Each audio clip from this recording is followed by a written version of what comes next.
नमस्कार दोस्तों। तो आज हम हड़प्पा सभ्यता का फाइनल जो भी टॉपिक्स बाकी रह गए हैं उनके बारे में डिस्कस करेंगे। इससे पहले हमने जो डिस्कस किया था वो हड़प्पा का काल निर्धारण, हड़प्पा सभ्यता की विशेषताएं, हड़प्पा का नगर नियोजन और हड़प्पा सभ्यता का सामाजिक जीवन इत्यादि हमने डिस्कस किया। और आज हम जो टॉपिक डिस्कस करेंगे वो होंगे, एक तो हड़प्पा का राजनीतिक जीवन, यानी कि हड़प्पा सभ्यता में राजनीतिक व्यवस्था कैसी थी, क्या वहाँ पे लोकतंत्र था या वहाँ पे राजाशाही थी। दूसरा, हम एक बार फिर से आर्थिक व्यवस्था को समझेंगे। तीसरा पॉइंट है कि हड़प्पा सभ्यता का अंत कैसे हुआ, यानी कि इसके पतन के कारण क्या हुए। और चौथा समझेंगे कि हड़प्पा सभ्यता का जो हमारी वर्तमान सभ्यता है, यानी वर्तमान जो भारत है, उस पर क्या प्रभाव रहा, और हड़प्पा सभ्यता की प्रकृति या स्वरूप कैसा था, जो हम पहले पढ़ चुके हैं, एक बार फिर से पढ़ेंगे।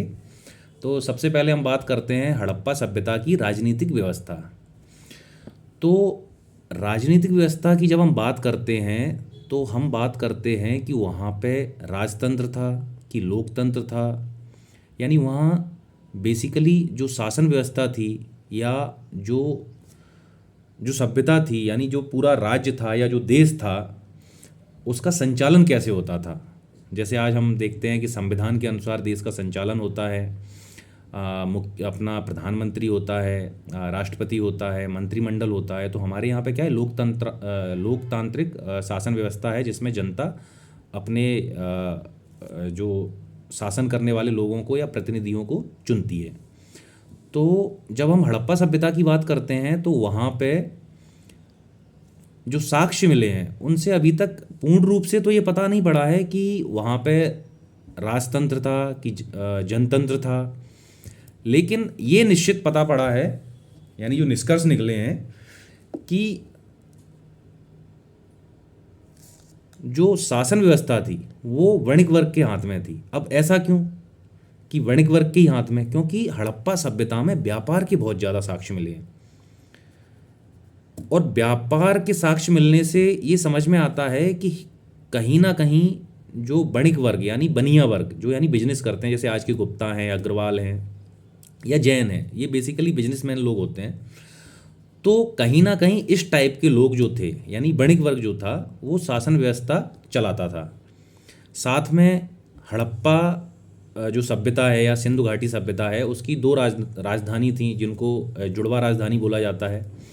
एक तो हड़प्पा और दूसरा मोहनजोदड़ो।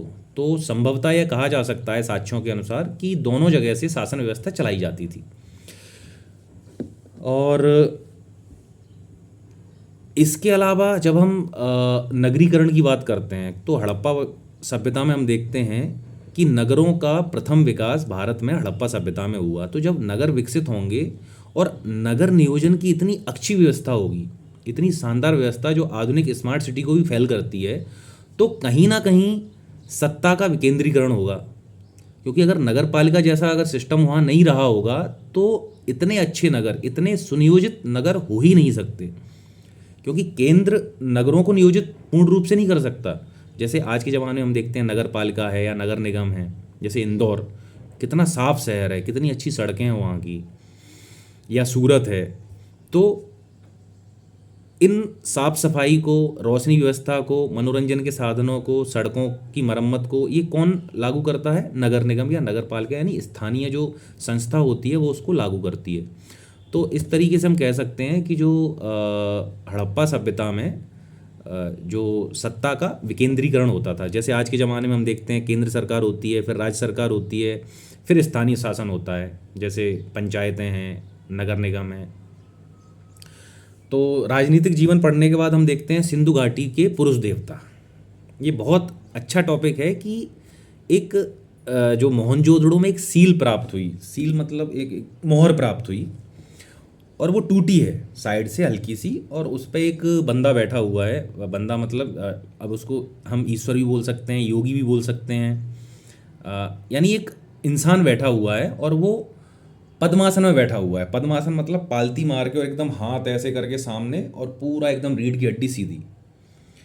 तो पद्मासन जैसे आपने योगी वगैरह को देखा होगा तपस्या करते हुए अपने आसपास, या फिल्मों में या आप कुंभ के मेले में जाते हो तो योगी कैसे पद्मासन में बैठे रहते हैं ध्यान लगाए हुए।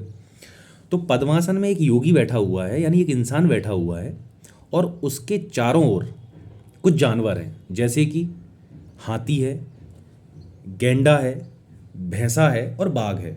ये चारों ओर हो गए, और पैर के नीचे जहाँ वो बैठे हैं आसन पे, उस पैर के नीचे 2 हिरण हैं, और वो ध्यान की मुद्रा में बैठा हुआ है। तो इतिहासकारों का मत यह है कि हो ना हो ये योगी पशुपति या जो अपने शंकर भगवान है पशुपति महादेव, तो वो यानी उनका चित्रण है। अब ऐसा उन्होंने क्यों बोला कि जब हम शंकर भगवान का पिक्चराइजेशन आपने देखा होगा फिल्मों में या फिर ग्रंथों में, तो उनको सेम हूबहू इसी तरह बैठा दिखाया जाता है।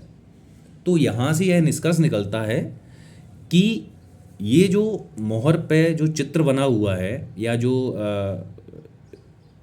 जो इंसान बैठा हुआ है वो पशुपति महादेव हैं। तो इससे यह निष्कर्ष निकलता है कि हड़प्पा सभ्यता में पशुपति महादेव की पूजा हुई होगी। अब फाइनल निष्कर्ष कुछ नहीं है कि है नहीं है, इतिहास के बारे में हम एकदम पक्का तब तक नहीं बोल सकते जब तक सारे के सारे साक्ष्य एक ही चीज़ के बारे में ना बोलें।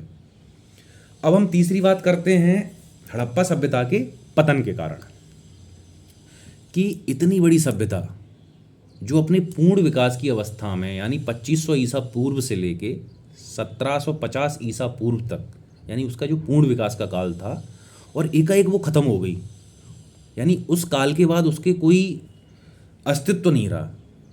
तो इसकी पतन के कारण, यानी एकाएक पतन के अगर कोई कारण होगा तो उसके पीछे कोई महत्वपूर्ण कारक होगा, जैसे कि एकदम से बाढ़ आ जाए।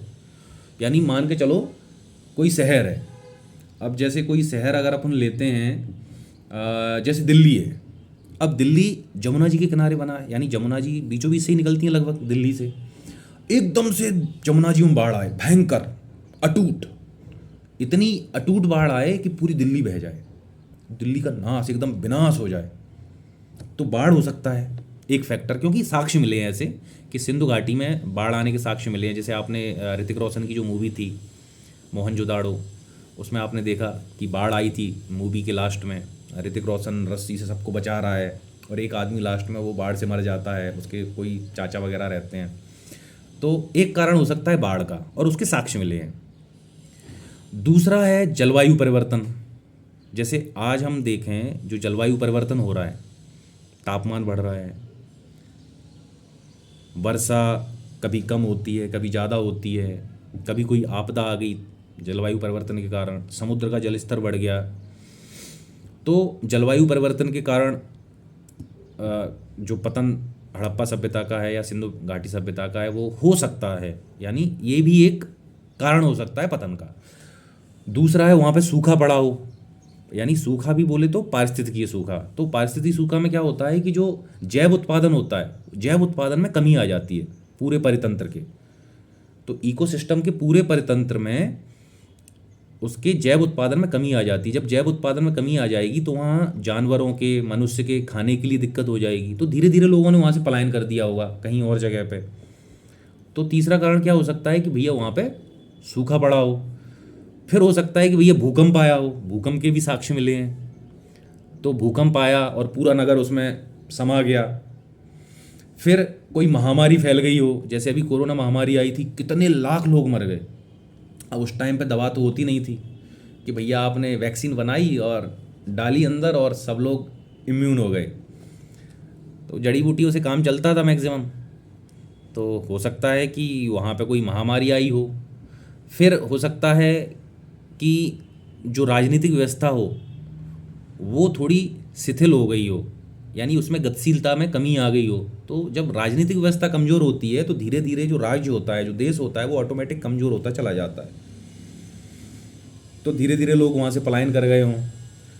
अब फिर होता है कि भैया नदियों का मार्ग परिवर्तन हो गया हो, जैसे सिंधु नदी है या सरस्वती नदी के जो साक्ष्य मिले हैं कि सरस्वती नदी ने अपना मार्ग परिवर्तन कर लिया। तो अब मान के चलो कि आज जो शहर था वो यहाँ था, ठीक है, ये नदी है मान के चलो, ये यानी ये नदी है और यहाँ पे शहर था। तो यहाँ नदी से उसको पानी भी मिलता था, मछली भी पकड़ लेता था परिवहन का साधन भी होता था। तो ये जो शहर है वो फला फूला विकसित हुआ। लेकिन मान के चलो ये नदी धीरे धीरे धीरे धीरे धीरे धीरे धीरे धीरे उससे दूर होती चली गई, दूर होती चली गई। तो क्या होगा, यहाँ पे लोगों को दिक्कतें आने चालू हो जाएंगी। ना तो परिवहन का साधन रहा उनका, पानी भी आसानी से नहीं मिल रहा, उनको खाद्यान्न की प्राप्ति नहीं हो पा रही, सिंचाई नहीं कर पा रहे। तो धीरे धीरे उन्होंने क्या किया कि वो क्षेत्र को पलायन कर दिया। तो ये भी एक कारण हो सकता है कि जो सरस्वती नदी है जिसने मार्ग परिवर्तन किया, उसके कारण हड़प्पा सभ्यता का पतन हो गया। अब एक और जो कारण है जो विदेशी मूल के लोग देते हैं, खासकर मैक्स मुलर वगैरह हैं, कि विदेशी आक्रमण के कारण हड़प्पा सभ्यता का पतन हुआ। अब विदेशी आक्रमण में हम किसको रखेंगे? तो यहाँ पे जो यूरोपीय इतिहासकार हैं उन्होंने रखा कि जो भैया इंद्र थे, इंद्र मतलब पुरंदर। जैसे ऋग्वेद में क्या आता है कि इंद्र के लिए पुरंदर नाम आता है। पुरंदर का अर्थ होता है किलों का विध्वंसक, यानी किलों को तोड़ने वाला। अब किला मतलब आपने देखा कि जो हड़प्पा सभ्यता के नगर थे वो चार दीवारी से घिरे थे। तो किले का मतलब क्या होता है, एक प्राचीर से घिरे हुए जो शहर होते हैं उनको किला बोलते हैं। तो इंद्र का नाम जब पुरंदर के रूप में ऋग्वेद में आया तो भैया हमारे जो यूरोपीय इतिहासकार हैं उन्होंने सीधा सीधा बोला कि भैया इंद्र यानी वैदिक लोग आए, इंद्र के नेतृत्व में उन्होंने हड़प्पा सभ्यता पे आक्रमण किया और यहाँ के लोगों को मार दिया या यहाँ से भगा दिया। पर यह सही नहीं हो सकता, यानी इस पर मतभेद हैं, बहुत ज़्यादा मतभेद हैं। क्योंकि अंग्रेज इतिहासकारों ने या यूरोपियन जो इतिहासकार थे उन्होंने अपने मतलब के लिए इस थ्योरी को गढ़ा। इस थ्योरी को क्यों गढ़ा? क्योंकि द्रविड़ रेस है इंडिया में और जो आर्य रेस है उनके बीच में फूट डालने के लिए, तो उनकी नीति थी फूट डालो शासन करो। और ऐसे ऐसे वो इतिहास से कुछ ऐसी ढूंढ के चीज़ें लाते थे कि कहीं ना कहीं इनमें मतभेद हों और हम इसका फ़ायदा उठाएं। तो ये तो हो गए हड़प्पा सभ्यता के पतन की, भैया वहाँ पे बाढ़ आई होगी या नदी ने मार्ग परिवर्तन कर दिया होगा या पर्यावरणीय सूखा हुआ होगा या फिर विदेशी आक्रमण हुआ होगा, प्रशासनिक शिथिलता हुई होगी या भूकंप आया होगा। अब देखते हैं हम हड़प्पा सभ्यता का प्रभाव या हड़प्पा सभ्यता का प्रभाव, यानी कि प्राचीन जो हड़प्पा सभ्यता थी उसके प्रभाव क्या रहे हमारी संस्कृति, हमारे समाज पे। तो जो मुख्य प्रभाव रहे वो एक तो सबसे इम्पोर्टेंट है वो ये है कि नियोजित नगर निर्माण। यानी आज के हम जो शहर देख रहे हैं तो वो कहीं ना कहीं उन्होंने प्रेरणा कहाँ से ली? हड़प्पा सभ्यता से। क्योंकि आज भी नगर नियोजन को लागू किया जाता है और उस टाइम का नगर नियोजन तो बेस्ट था। दूसरा, जैसे दुर्ग हैं, मीनार हैं, चार दीवारी है जो शहर की, वो कहाँ से ली गई? हड़प्पा सभ्यता से। यानी वो लगातार चली आ रही हैं। मूर्ति कला है या फिर बर्तन बनाने की कला है, चिपकवा मोम विधि से मूर्ति बनाते हैं हम। तो ये कुछ चीज़ें हैं जो हमने हड़प्पा सभ्यता से डायरेक्ट अपने पास ले आए, यानी लगातार चलती आ रही हैं। जैसे हम बोलते हैं ना, भारतीय संस्कृति की जो एक विशेषता है ना कि उसमें निरंतरता है।